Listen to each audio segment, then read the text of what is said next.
நமது உடம்பில் எப்படியெல்லாம் வியாதிகள் உற்பத்தி ஆகுது, அதை எப்படி சரி பண்ணுறது அப்படிங்கிற விஷயத்தையெல்லாம் நாம் இப்போ பார்க்க போகிறோம். ஒரு டயர், காருடைய டயர் இருக்கு இல்லைங்களா? கற்பனை பண்ணிக்கோங்க, ஒரு காருடைய டயர் இருக்கு. அந்த டயர் காத்தடிங்க, ஒரு கம்ப்ரஸர் வச்சு காத்தடிங்க, அடிச்சுட்டே இருங்க அடிச்சுட்டே இருங்க அடிச்சுட்டே இருங்க. டயர் பெருசாகும், இன்னும் பெருசாகும், இன்னும் பெருசாகுது. கடைசி என்னாகும்? எல்லாரும் யோசிங்க. அளவுக்கு அதிகமாக காத்தடிக்கும் பொழுது டயர் வெடிச்சிடும். சரி, வெடிச்சிருச்சு. ஏன் வெடிச்சுன்னு யாருக்கா தெரியுமா? சரி, அந்த டயரில் ஒரு குறிப்பிட்ட இடம் தான் வெடிக்கும், ஓட்டை விழுந்துடும். அவ்வளோ பெரிய டயரில் ஒரு குறிப்பிட்ட இடத்துல ஏன் ஓட்டை வந்துச்சு, மற்ற இடத்துல ஏன் வெடிக்கல அப்படின்னு கேட்டிங்கன்னா, ஒரு ரகசியம் சொல்கிறேன். அந்த டயர்லையே அந்த இடம்தான் ரொம்ப ரொம்ப ரொம்ப வீக்கான இடம், அங்கே தான் வெடிக்கும். இப்போ வெடிச்சிருச்சு. இப்போ நான் கேட்குறேன், ஒரு பஞ்சர் போடுற ஆளை கூப்பிடுறீங்க. அவர் என்ன பண்ணுறாரு? வர்றாரு. ஓ, இந்த இடத்துல வெடிச்சிருச்சா, நான் பஞ்சர் போடுறேன்னு நல்லா பஞ்சர் போட்டு ஒட்டிட்டார். இப்போ சொல்லுங்க, மறுபடியும் காத்தடிக்கிறோம். இப்போ ஒருவேளை பஞ்சர் போட்டது ஸ்ட்ராங்காக போடலன்னா அதே இடத்துல மறுபடியும் வெடிக்குமா? ஒருவேளை பஞ்சர் ஸ்ட்ராங்காக போட்டிருந்தா என்ன ஆகும்? அந்த இடத்துல வெடிக்காது, இன்னொரு இடத்துல வெடிக்கும். இப்போ அந்த செகண்ட் ஒரு இடத்துல வெடிச்சிருச்சு. அதுக்கு பஞ்சர் போடுற கூப்பிடுறீங்க, பஞ்சர் போடுறாரு, போட்டாச்சு. இப்படி பஞ்சர் போட்டே இருக்கீங்க, காற்று அடிச்சுக்கிட்டே இருக்கீங்க, வெடிச்சுக்கிட்டே இருக்கு. டயர் ஃபுல்லாக பஞ்சர் ஆயிடுச்சு. இதுதான் இப்போ இருக்கிற உலகத்தில் உள்ள வைத்தியம். டயர் தான் உடம்பு, பஞ்சர் தான் வியாதி. பஞ்சர் ஒட்டுறது தான் சிகிச்சை. காற்றை அதிகமாக அடிக்கிறதுங்கிறது நம்மிடம் உள்ள தப்பான பழக்க வழக்கம். நமக்கு இருக்கிற தப்பான பழக்க வழக்கத்தில் உடம்புல எங்கே வீக்காக இருக்கோ அங்கே வியாதி வருது. அப்போ நமது தப்பான பழக்க வழக்கங்களை சரி பண்ணாம வந்த வியாதி சரி பண்றதுக்கு ஒரு பஞ்சர் ஓட்டுறாங்க வைத்தியம் பார்த்தோன்னே இந்த உறுப்பில் உள்ள வியாதி போய் வேற உறுப்புல வியாதி வரும். அதை விட அடுத்த வீக்கஸ்ட் பாயிண்ட். இப்படி ஒரு சிகிச்சைக்கு, ஒரு நோய்க்கு சிகிச்சை பார்த்தீங்கன்னா பல நோய்கள் வர்றதுக்கு இதுதான் காரணம். முதல்ல அந்த பஞ்சர் போடுற வந்தார் இல்லையா, அவர் என்ன பண்ணியிருக்கணும்? ஏன் வெடிச்சது ஆராய்ச்சி பண்ணிக்கணுமா? காற்று அளவுக்கு அதிகமாக அடிச்சிங்க, அதான் வெடிச்சிருச்சு, நீங்கள் 30 பாயிண்ட்டுக்கு மேலே வைக்கக்கூடாதுங்க அப்படின்னு சொல்லியிருந்தா, முதல் பஞ்சர் போட்டு போயிருந்தாருன்னா இனிமேல் பஞ்சரே வந்திருக்காதா? அவர் அதை ஆராய்ச்சி பண்ணல, நம்மளும் கேட்கல. ஒருவேளை சில பஞ்சர் போடுற ஆளுக அது தெரிஞ்சிருக்கும், நீங்கள் அதை அளவுக்கு அதிகமாக காற்றடிச்சுதான் பஞ்சர் ஆச்சுன்னு. அவர் என்ன பண்ணுவார்? சொல்லி கொடுத்துட்டா அடுத்த பஞ்சருக்கு காசு கிடைக்காது சொல்லிட்டு போட்ட வச்சுட்டு போயிருப்பாரு. நான் சொல்றது புரிஞ்சுங்களா? இது வைத்தியத்துறையில் போட்டு பாருங்க. சில பேர்த்துக்கு வைத்தியம் தெரியும், சில வைத்தியர்கள் பாருங்க அவங்க வைத்தியத்தை பார்த்து அவங்க மாத்திரை சாப்பிடவே மாட்டாங்க. இந்த காமெடி. நீங்க எந்த வைத்தியரை போய் பாருங்க, பல வைத்தியர்கள் அவங்க வீட்டில் மட்டும் யாருக்கும் மருந்து மாத்திரை கொடுக்கவே மாட்டாங்க, அவங்க வீடு நல்லா இருக்கணுமாமா. அந்த மாதிரி ஒரு பஞ்சர் வந்தோடனே ஏன் பஞ்சர் வந்ததுன்னு காரணத்தை கண்டுபிடிச்சு சரி பண்ணியிருந்தா ஒரு பஞ்சரோட போயிருக்குமா, அடுத்த பஞ்சர் வந்திருக்காதா? இப்படி முதல் பஞ்சருக்கு காரணம் தெரியாம நம்ம மறுபடியும் பஞ்சர் போட்டு மொத்த உடம்பு அப்படிங்கிற டியூபை மொத்தமா பஞ்சராகி இப்போ வேற டியூப் மாத்திரக்கு ரெடி ஆயிட்டோம். அர்த்தம் புரிஞ்சிருச்சா? உயிர் போய் அடுத்த உயிர் வரக்கு ரெடி ஆகிற அளவுக்கு பஞ்சர் ஆயிடுச்சு. இதுதான் இப்போ இருக்கிற வைத்தியத்தில் இருக்கிற குறைபாடு. அதை எப்படி சரி பண்றதுங்கிறத இப்போ நாம பார்க்க போறோம். முதல்ல தும்மல். எல்லாரும் யோசிங்க, தும்மல் எப்போ வரும்? காலையில் வாக்கிங் போனால் யாராவது பெருக்கிட்டு இருந்தால் தும்மல் வரும். சிமெண்ட் ஃபேக்ட்ரி பக்கம் போனீங்கன்னா தும்மல் வரும். சட்டியில் அடுப்பில் நல்லா காரமாக ஏதாவது சமையல் பண்ணும் பொழுது மூக்கு வழியாக போனால் தும்மல் வரும். மூக்கு பொடி எடுத்து தூக்கி வீசுகிறேன், தும்மல் வரும். ஒட்டடை அடிக்கும் போது தும்மல் வரும். பழைய துணி எடுத்து ஒத்தனா தும்மல் வரும். எல்லாரும் யோசிங்க, தும்மல் எப்போ வரும்னு கேட்டிங்கன்னா, மூக்கு வழியா இந்த காற்றுல தூசு இருக்கு இல்லையா, தூசு, குப்பை, கோலம், பாக்டீரியா, வைரஸ் இதில் ஏதாவது ஒன்று மூக்கு வழியாக உள்ளே போய் நுரையீரல் இருக்கு இல்லையா, அதுக்குள்ளே போச்சுன்னு வச்சுக்கோங்களேன். ஸோ உதாரணத்துக்கு ஒரு 40 தூசு உள்ளே போயிடுச்சு நுரையீரலில். இந்த நுரையீரல் என்ன பண்ணு தெரியுமா? நுரையீரலுக்குள்ளே எப்போவாவது ஆபத்து வந்துச்சுன்னா நுரையீரல் பயந்து போய் நம்ம உடம்புல ஒரு டாக்டர் இருக்கிறாரு, அவர்கிட்ட இன்ஃபார்ம் பண்ணும். யார் அந்த டாக்டர் தெரியுமா? பிட்யூட்ரி சுரப்பி. பொட்டு வைக்கிற இடத்துல உள்ள ஒரு சுரப்பி இருக்கு, அதுக்கு பேர் பிட்யூட்ரி சுரப்பின்னு பேர். அவருக்கு பேர் மாஸ்டர் கிளாண்ட். அவர்கிட்ட நமது நுரையீரல் இன்ஃபார்ம் பண்ணும், இந்த மாதிரிங்க எனக்கு 40 தூசு வந்துருச்சு. இங்க பாருங்க, நமது உடம்புல இருக்கிற டாக்டர் பிட்யூட்ரி சுரப்பி இருக்கார் இல்லையா, அவருக்கு மேல் டாக்டர் ஒருத்தர் இருக்கிறாரு. அவர் யார் தெரியுமா? ஹைப்போதாலமஸ். ஹைப்போதாலமஸுக்கு மேல இன்னொரு பெரிய டாக்டர் இருக்காரு, அவருக்கு பேரு தாலமஸ். அவருக்கு மேல இன்னொரு டாக்டர் இருக்காரு, அவருக்கு பேரு பீனியல் கிளாண்ட். தமிழ்ல ஆனந்த சுரப்பின்னு பேருங்க. அந்த சுரப்பியை இதுவரைக்கும் எந்த சயின்டிஸ்டும் ஆராய்ச்சி பண்ணி கண்டுபிடிச்சதே இல்லை, தெரியுங்களா? மனித உடம்புக்குள்ள பீனியல் கிளாண்ட் இருக்கு, உச்சியிலிருந்து ஒரு 2 இன்ச்சு கீழ் இருக்கும், சரிங்களா? அந்த கிளாண்டு இது வரைக்கும் யாரும் ஸ்கேன் பண்ணி ஆராய்ச்சி பண்ணதே இல்லைங்க. உயிரோடு இருக்கும்போது பல பேர்த்தோட மண்டையை உடைச்சே பார்த்துட்டாங்க. அது ஆவியாயிருது. செத்து போனதுக்கு அப்புறம் உள்ள போனா ஆவியாயிருது. அதை பிடிக்கவும் முடியல, அது என்ன தெரியல. பாருங்க, நமது உடம்புக்குள் ஆராய்ச்சியாளருக்கு தெரியாத பல விஷயங்கள் இருக்கு. அதுக்கு நமது தமிழ் மக்கள் பேர் வச்சிருக்காங்க, ஆனந்த சுரப்பி. சிம்பிளா சொல்லட்டா, யார் ஒருவர் இந்த உலகத்தில் ஆனந்தமாக வாழ்கிறார்களோ அவர்களுக்கு எல்லா வியாதியும் உடம்பு தன்னைத்தானே குணப்படுத்தும். முதல்ல வியாதி வராது. இந்த உலகத்தில் வியாதி வரக்கு ஒரே காரணம், என்னை பொறுத்த வரைக்கும் ஆனந்தமாக யாருமே வாழ்வது கிடையாது. நிம்மதியாக அமைதியாக சந்தோஷமா வாழ்ந்தா முதல்ல வியாதியே வராது, அப்புறம் ட்ரீட்மெண்ட். கடைசியா பாருங்க, நம்ம ஸ்பீச் எல்லாம் முடியும் போது கடைசி எங்க தெரியுமா போகும்? ஆனந்தமாக நிம்மதியாக வாழ்ந்தால் வியாதி குணமாகுங்கிறது தான் பாயிண்ட். பட் எடுத்தோன்னு அங்கே போக முடியாது, சில விஷயங்கள் செஞ்சுட்டு தான் போக முடியும். அதெல்லாம் புரிஞ்சுக்குங்க. பீனியல் கிளாண்டு தான் நமது உடம்பில் எல்லா வியாதிகளையும் குணப்படுத்துகிற ஆரோக்கியமான மருந்து இருக்கிற ஒரு இடம். அதை பற்றி அப்புறம் பார்க்கலாம். இப்போ நம்ம பார்க்கறது பிட்யூட்ரி சுரப்பி, சரிங்களா? Pituitary gland. இவர் என்ன பண்ணுவார், லங்ஸு கிட்ட, சரி லங்ஸு உனக்கு 40 தூசு இருக்கா, இருக்கட்டும் நான் பார்த்துக்கிறேன்னு சொல்லி இவர் என்ன பண்ணுவார், நமது உடம்புக்குள்ள ஒரு சுரப்பி இருக்குதுங்க, அதுக்கு பேர் என்ன தெரியுமா? ஹிஸ்டமைன். தமிழில் சொல்லட்டுங்களா? தும்மல் சுரப்பி. அவர் தூங்கிட்டு இருப்பார், தும்மல் சுரப்பி. அவர் போய் எழுப்பி, தம்பி உனக்கு வேலை வந்துருச்சுவான்னு கூப்பிடுவார். அந்த ஹிஸ்டமைன் அப்படிங்கிற தும்மல் சுரப்பி என்ன பண்ணுவார், வந்து நுரையீரல் 40 தூசு இருக்குமா, இந்த 40 தூசை வெளியே தூக்கி வீசுறதுக்கு தும்மல் உற்பத்தி பண்ணுமா. இந்த தும்மல் வரும்போது பாருங்க, துளி துளியா தண்ணி வருதா, ஒரு ஃபோர்ஸ், ஒரு ஃபோர்ஸ் வருதா. அப்போ தும்மல் சுரப்பிக்கு என்ன வேணும்? தண்ணி வேணும், சக்தி வேணும். தும்மல் சுரப்பி என்ன பண்ணுது, உடம்புல தண்ணி எடுத்து சக்தி எடுத்து அந்த 40 தூசு இருக்கு இல்லையா, அதை போய் எடுத்து தும்மி வெளியே வீசுதா. இப்ப சொல்லுங்க, தும்மல் என்பது வியாதியா, தும்மல் என்பது வைத்தியமா அப்படின்னு கேட்டா என்ன பொறுத்த வரைக்கும் தும்மல் என்பது வியாதி கிடையாது, ஒரு வைத்தியம், சுத்தப்படுத்துற வைத்தியம், கிளீனிங் ப்ராசஸ். ஆனா நாம் என்ன பண்ணுவோம், தும்மல் வர மாதிரி இருந்தா போதும், உடனே என்ன பண்ணுவோம், எல்லா வீட்லயும் வச்சிருப்போம் ஏதாவது தைலம், ஏதோ ஒரு தைலம், அமிர்தாஞ்சன், விக்ஸ் கிக்ஸ், நீலகிரி தைலம் எல்லா வீட்லயும் வச்சிருப்போம். ஏதோ ஒன்று எடுத்து என்ன பண்ணுவோம், பெரிய புத்திசாலி மாதிரி எடுத்து தடவிக்குவோம். தும்மல் நின்று போச்சு.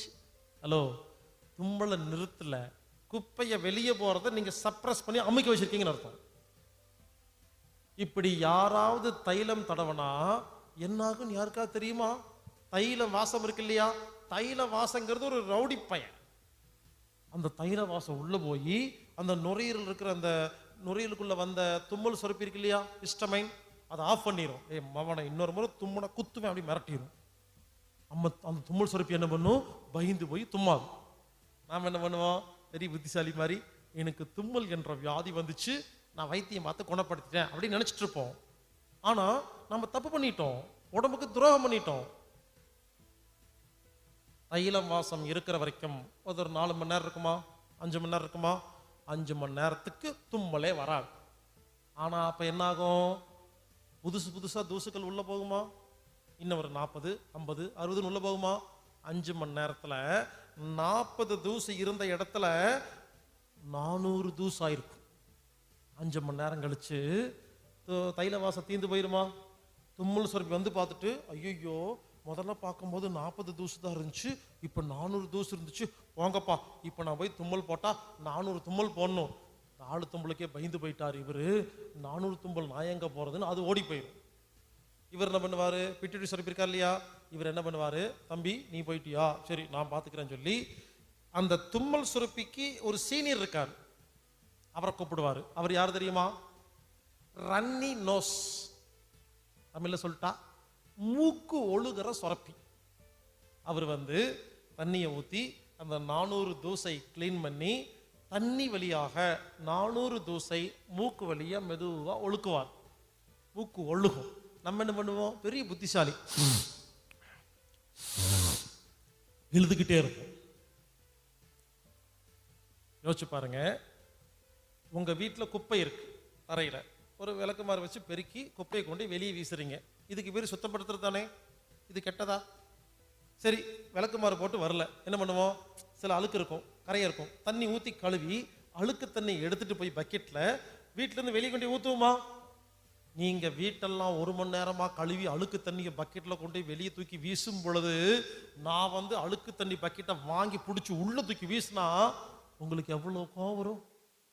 அதே மாதிரிதான் யாருக்காவது மூக்கு ஒழுகும் பொழுது அப்படின்னு இழுத்தீங்கன்னா உங்க உடம்புக்கு மகா கோவம் வரும். ஐயோ, கஷ்டப்பட்டு லங்ஸை கிளீன் பண்ணி மூக்கு வழியா தண்ணியை வெளியே ஊத்துறேன், நீ பிடிச்சி உள்ள ஊத்துறியான கோவம் வருமா வராதா? மூக்கு ஒழும்போது இழுக்கிறது உடம்புக்கு செய்கிற துரோகம். சில பேர் 2 நாளா மூக்கு ஒழுகிட்டு இருக்கும், சொல்லுவாங்க என்னங்க 2 நாளா மூக்கு ஒழுகுது? 2 நாளா ஒழுகல, முதல் முறை ஒழுகும் போது விட்டுருந்தா அப்புறம் ஏன் வருது? அது திரும்ப திரும்ப வந்துகிட்டே இருக்குது. எதுக்கு அவ்வளவு கஷ்டம்? அப்போ உடம்புக்கு 15 வேலை தானே. முதல் முறை வரும்போது விட்டுருந்தா 2வது முறை வேற தண்ணி வந்திருக்குமா? இப்படி கொஞ்ச நேரம் வந்து தண்ணி தீந்து போச்சுன்னா அப்புறம் வராதா? நம்ம இழுக்கும் போது என்ன ஆகுது? திரும்ப திரும்ப உடம்பு திட்டுது, லங்ஸ் திட்டுது. என்ன அறிவு இல்லாம இழுக்கிறாரு இவரு, நான் கஷ்டப்பட்டு வெளியே தூக்கி வீசுறேன்னு சொல்லுமா இல்லையா? புரிஞ்சுக்குங்க. இப்படி நம்ம நுரையீரல் குப்பையை வெளியேற்றும் பொழுது அதுக்கு பேரு ரன்னி நோஸ், மூக்கு ஒழுகுதல். இப்ப எல்லாரும் சொல்லுங்க, மூக்கு ஒழுகுதல் என்பது நோயா இல்ல வைத்தியமா? Cleaning process. இப்படி யாரெல்லாம் மூக்கு ஒழுகும் பொழுது என்ன பண்றோம்? ஒண்ணு இழுக்கிறோம், இல்லைன்னா வைத்தியம் பார்க்குறோமா? ஏதாவது மருந்து மாத்திரை லேகியம் இதை வச்சிருக்கிறோம், சிரப் எல்லா வீட்லையும் இருக்குங்க, எதையாவது எடுத்து சாப்பிட வேண்டியது. சாப்பிட்ட உடனே மூக்குள்ள நின்று போயிருமா? இப்படி வைத்தியம் பார்க்கக்கூடாது. ஏன்னா மூக்கு ஒழுகும் போது யாரெல்லாம் வைத்தியம் பார்க்குறீங்களோ அந்த குப்பையை லங்ஸுக்குள்ள அடக்கிட்டீங்க. அப்புறம் இப்படி மூக்கு ஒழுகும் போது யாராவது மருந்து சாப்பிட்றது, சிரப் சாப்பிட்றதுன்னு சாப்பிட்டு இருந்தீங்கன்னா அடங்கிருமா? ஒரு 4 நாளைக்கு அடங்கி கிடக்குமா? இந்த 4 நாள்ல இன்னும் 40 தூசு உள்ள போகுமா? இப்போ 4000 தூசு ஆயிடுச்சு. லங்ஸ் என்ன பண்ணோம்? பிட்டுடி சுரப்பிட்ட போயிட்டு, ஏன்பா டாக்டர் இங்க பாருப்பா, முதல்ல 40 இருந்துச்சு, அப்புறம் 400 ஆச்சு, இப்போ 4000 ஆச்சுன்னு கம்ப்ளைண்ட் பண்ணுமா இல்லையா? இவர் என்ன பண்ணுவாரு? ஓகே, தும்மலும் வேண்டாம், மூக்கு ஒழுகுறது வேண்டாம், அதை விட சீனியர் ஒருத்தர் அனுப்பாரு. அவர் யாரு தெரியுமா? சளி. அதுக்கு இங்கிலீஷ்ல மியூக்கஸ்னு பேருங்க. சளி உருவாகி லங்ஸ்ல போய் அங்க இருக்கிற 4000 தூசையும் பெரட்டிட்டு மூக்கு வழியா வெளியே வருமா? நம்ம என்ன பண்ணுவோம்? சளி வரும் பொழுது மறுபடியும் இழுக்க ஆரம்பிப்போமா? இப்படி சளி வரும் பொழுது இழுத்தா அது நல்லதா கெட்டதா? யோசிச்சு பாருங்க. சளி என்பது வியாதி இல்லை, சளி என்பது சுத்தப்படுத்துற வைத்தியம். இப்படி சளி வரும் பொழுது அதுக்கு மருந்து மாத்திரை லேகியம் சிரப் இதெல்லாம் சாப்பிட்டா என்ன ஆகும்? சளி கட்டிக்குமா? அப்புறம் என்ன ஆகும்? ஒரு 40 நாள் 50 நாளுக்கு அப்புறமா சளி நிறைய ஆயிருமா? அதுக்கு பேரு நெஞ்சு சளி. இப்படி நெஞ்சு சளி அதிகமான என்ன ஆகும் தெரியுமா?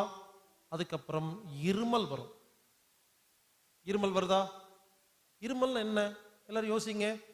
இருமல் என்பது வியாதி இல்லைங்க, இருமல்னா என்னன்னா, நுரையீரல் நிறைய சளி இருக்குது, இது வெளியே தூக்கி வீசறதுக்கு முடியலையேன்னு கதறுதுன்னு அர்த்தம். நாம் என்ன பண்ணுவோம்? இருமல் வந்தா போதும், அதுக்கு நிறைய வச்சிருப்போம் வைத்தியம், ஏதாவது மருந்து லேகியம் அதான் வச்சிருப்போமா? எல்லா வீட்லயும் சிறப்பு இருக்குமா? எடுத்து குடிச்சிருவோமா? அது என்ன பண்ணும்? நேரா அந்த இருமல் சுரப்பி இருக்கு இல்லையா, இருமல் சுரப்பியை போய் ஆஃப் பண்ணிரும்.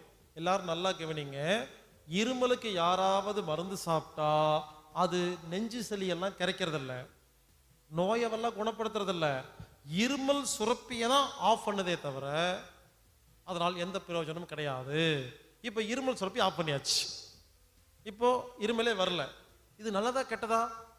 கெட்டது, ஏன்னா சளி தங்கிருச்சு. இப்படி இருமல் வரும் பொழுது யாரெல்லாம் மருந்து மாத்திரை சாப்பிட்றீங்களோ நல்லா கவனிங்க, தும்மல் வந்தா மருந்து சாப்பிட்றது, மூக்கு ஒழுகுனா மருந்து சாப்பிட்றது, சளி வந்தா மருந்து சாப்பிட்றது, இருமல் வந்தா மருந்து சாப்பிட்றதுன்னு யாரெல்லாம் பண்ணிட்டே இருக்கிறீங்களோ நெஞ்சு சளி அதிகமாயிட்டே வருமா? அப்புறம் என்ன ஆகும்? வீசிங் வரும், மூச்சு விடுறது ரொம்ப கஷ்டமா இருக்கும். அப்ப அதுக்கு ஒரு பேர் வச்சுக்குவோம், வீசிங் ஒரு பேர். அப்புறம் அதுக்கு மருந்து மாத்திரை சாப்பிட்றது உட்காந்துட்டு ரொம்ப நாளைக்கு. அப்புறம் என்ன ஆகுது? ஆஸ்மா வந்துடும். ஆஸ்மாக்கு ரொம்ப நாளா மருந்து மாத்திரை சாப்பிட்டு கண்ட்ரோல் பண்ணீங்கன்னா அடுத்து என்ன தெரியுமா? அதை விட பெரிய நோய் நிமோனியா வரும். நிமோனியாவுக்கு மருந்து மாத்திரை சாப்பிட்டு இருந்தா டிபி வரும். டிபிக்கு மருந்து மாத்திரை சாப்பிட்டு இருந்தா கேன்சர் வரும். புரிஞ்சுக்கங்க. அப்போ கேன்சரை உருவாக்குனது யாரு? நாம தான். எப்படி? கழிவுகளை நுரையீரலில் அதிகமாக தேங்க தேங்க தேங்க நுரையீரல் கெட்டு போற வியாதிக்கு பேர் தான் நுரையீரல் கேன்சர். இப்ப சொல்லுங்க, அப்போ என்ன நடந்துச்சு? நுரையீரலில் குப்பை அதிகமாகும் பொழுது வெளியே விட்டிருந்தா வேலை முடிஞ்சிருக்குமா? நாம வைத்தியம் அப்படிங்கிற பேர்ல உள்ள வைக்கிறனால எல்லா வியாதி வருதா? நல்லா புரிஞ்சுக்குங்க. இப்ப நான் சொன்னது எல்லாமே சிகிச்சை. இது நோய் கிடையாது, உடம்பு செய்கிற சிகிச்சை. இப்போ நான் சிகிச்சை சொல்றேன், அதை நோட் பண்ணி பண்ணுங்க. முதல்ல இது வரைக்கும் நோயை பத்தி பேசணும்னா, இப்ப சிகிச்சையை பத்தி நான் பேச போறேன். நோட் பண்ணி அதுக்கான சிகிச்சை எடுத்துக்கங்க. முதல் சிகிச்சை, தும்மல் வந்தா என்ன பண்ணணும்? நோட் பண்ணிக்கங்க. தும்மல் வந்தா அதுக்கு என்ன தெரியுமா சிகிச்சை? நல்லா தும்மணும். இப்ப எதுக்கு பேப்பர் பேனா தூக்கிட்டு உட்காந்துருக்கீங்க? நான் இவ்வளோ நேரம் கதை கதையாக சொல்கிறேன். தும்மல்ங்கிறது வியாதியே இல்லை, அது அது சிகிச்சை. அப்படின்னா அதுக்கு என்ன தீர்வு? தும்மல் வந்தா தும்மணும். தும்மனா என்னாகும்? அந்த குப்பையெல்லாம் வெளியே போயிருமா? உடம்பு சுத்தமாயிருமா? தும்மல் என்பது சிகிச்சை, அது நோய் கிடையாது. சில பேர் இருக்காங்க, ஆபீஸ் மீட்டிங்கில் உட்காந்துருப்பாங்க, தும்மல் வரும், சைலண்ட் தும்மல் அப்படிங்கும், அப்படியே உள்ளே தான் நிற்கும், வெளியில வராது. தும்மல் வரும்பொழுது எக்ஸ்கியூஸ் மீ அப்படின்னு சொல்லிட்டு ஓரமாக போய் நல்லா தும்மணும். நினச்சிக்கணும், லங்ஸ்ல இருக்கிற சளியெல்லாம் அந்த குப்பையெல்லாம் வெளியே வருது நினச்சிக்கிட்டு தும்முனா 4 தும்மல் தீர்ந்து போயிருங்க, லங்ஸ் சுத்தமாயிரும். ஒருவேளை ஒற்றை அடிக்கிறீங்க, அப்போ தும்மல் வருது, அப்போ தும்மிட்டே இருக்கக்கூடாது. ஏன் தெரியுமா? வந்துக்கிட்டே இருக்கும். அதுக்கு ஒரு ஐடியா சொல்கிறேன். ஒரு கர்ச்சீப் எடுத்து துண்டு எடுத்து மூக்கில் கட்டிக்கணும். இப்போ என்ன ஆகும்? புதுசாக தூசு உள்ளே போகாதா? ஏற்கனவே உள்ளே போனது தும்மலாக வரும்போது தும்பிடலாமா? அப்போ பழைய தூசுக்களை தும்மி வெளியே விட்டுட்டு புது தூசுக்களை உள்ள விடாம தடுக்கிறதுக்கு துண்டு கட்டிட்டு கர்ச்சீப் கட்டிட்டா இனிமேல் தூசு உள்ள போகாதா? அப்போ தும்மல் ஸ்டாப் ஆயிருமா? இப்படி நம்மளை பாதுகாத்துக்கலாம். ஆக மொத்தம் தும்மல் என்பது வியாதி கிடையாது, அதுக்கு வைத்தியம் தும்மறது தான். அடுத்தது, மூக்கு ஒழுகுனா என்ன பண்ணணும்? நோட் பண்ணிக்கங்க. தெரியும், நோட் பண்ண மாட்டீங்க, உஷாராயிருப்பீங்க. மூக்கு ஒழுகுனா என்ன பண்ணணும்னா நல்லா சிந்தணும். இதுதான் சிகிச்சை. மூக்கு ஒழுகக்கூடாது, ஒழுகுனா சிந்தணும். இந்த ரூல்ஸ். ஏன் ஒழுகுது? உள்ள இருக்கிற குப்பை வெளியே வருதா இல்லையா? மலம் வந்தா என்ன பண்ணுவோம்? போயிட்டு வருவோம். அந்த மாதிரி மூக்கு ஒழுகுது, ஒரு மலம், ஒரு கழிவு வெளியே வருது. இனிமேல் யாருக்கெல்லாம் மூக்கு ஒழுகுதோ எல்லாரும் கர்ச்சீப் வச்சிருக்கோமா? எதுக்கு வச்சிருக்கோம்? அதை யூஸ் பண்றதே கிடையாது. நல்லா சிந்துங்க. மற்றவங்க பார்த்து தப்பா நினைக்கிறாங்கன்னு யோசிக்காதீங்க. நம்ம மூக்கு, நம்ம குப்பை, சிந்தலாம், ஒன்றும் தப்பு இல்லை. மூக்கு சிந்துங்க, முடிஞ்சு போச்சு. சளி வந்தா என்ன பண்ணணும்? சிந்தனம். இருமல் வந்தா என்ன பண்ணணும்? இருமணும். அப்படிங்கிறது மட்டும் கிடையாது. இருமல் இருமிட்டு இருந்தீங்கன்னா இருமிட்டே இருக்க வேண்டியதுதான். புரிச்சுக்குங்க. இருமலை பத்தி நான் சொல்றேன். இருமல்னா என்னன்னா, நுரையீரல்ல நிறைய சளி இருக்குது, அதான இருமல். இருமல்ங்கிறது என்ன? நெஞ்சில சளி இருக்கு, வெளியே தூக்கி வீச முடியலையேன்னு கத்துதா. அப்ப என்ன பண்ணணும்? நுரையீரல் உள்ள சளியை வெளியே கொண்டு வரக்கு வைத்தியம் பார்க்கணும். இருமலை நிறுத்துறதுக்கு வைத்தியம் பார்க்க கூடாது. நெஞ்சு சளியை வெளியே கொண்டு வரக்கு வைத்தியம் பார்த்தீங்கன்னா, இருமல் வரும்பொழுது சளி வரும். இருமல் சளி சிந்தி சிந்தி லங்ஸில் சளி தீந்து போச்சுன்னா இருமல் நிற்கும்.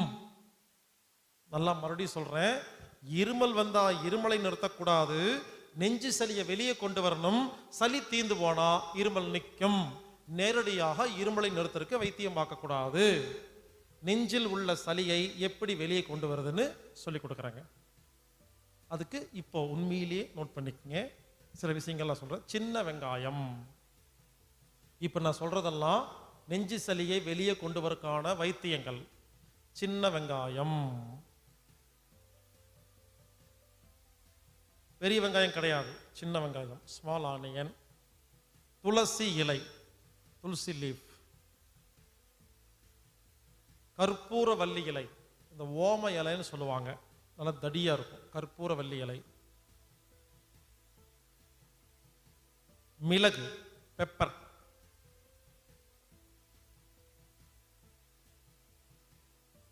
முட்டைக்கோஸ், தூதுவளை இலை, சின்ன வெங்காயம், துளசி இலை, கற்பூரவல்லி இலை, மிளகு, தூதுவளை இலை, முட்டைக்கோஸ். இதெல்லாம் சளியை வெளியே கொண்டு வரக்கான மருந்துகள். இதையெல்லாம் பச்சையாவோ வேவிச்சோ சமையல்ல சேர்த்தோ என்னமோ பண்ணுங்க. இது எந்த அளவுக்கு உள்ள அனுப்புறீங்களோ, இங்க பாருங்க, இருமல் நிக்காது. இதெல்லாம் உள்ள அனுப்பிச்சா இருமல் வரும், அது கூட சளியும் வரும். சளி வரும்போது சிந்தி சிந்தி சிந்தி தீத்தாத்தான் இருமல் நிற்கும். சின்ன வெங்காயத்தை பச்சையா சாப்பிடலாம், இல்லை சட்னி செஞ்சு சாப்பிடலாம், இல்லை ஒரு சட்டியில் எண்ணெயை லேசாக தடவி சின்ன வெங்காயத்தை லேசாக வதக்கி, ரொம்ப வதக்கூடாது, அதிகமாக சூடு பண்ண சத்து கம்மியாயிரும். லேசா வெறும் பச்சை வைத்தியம் சாப்பிடும் பொழுது கொஞ்சம் காரமாக கஷ்டமாக இருக்கும் இல்லையா, அதுக்காக லேசாக வணக்கி சாப்பிடலாம். என்னமோ பண்ணுங்க. ஆக மொத்தம் இந்த பொருளெல்லாம் உங்கள் உடம்புக்குள்ளே போக போக நெஞ்சு சளி கரைஞ்சி வெளியே வரும். இப்படித்தான் இருமலை நிறுத்தணுமே தவிர இருமலுக்கு யாரும் எந்த ஒரு சிரப்பும் குடிக்கக்கூடாது, எந்த ஒரு மருந்து மாத்திரையும் சாப்பிடக்கூடாது.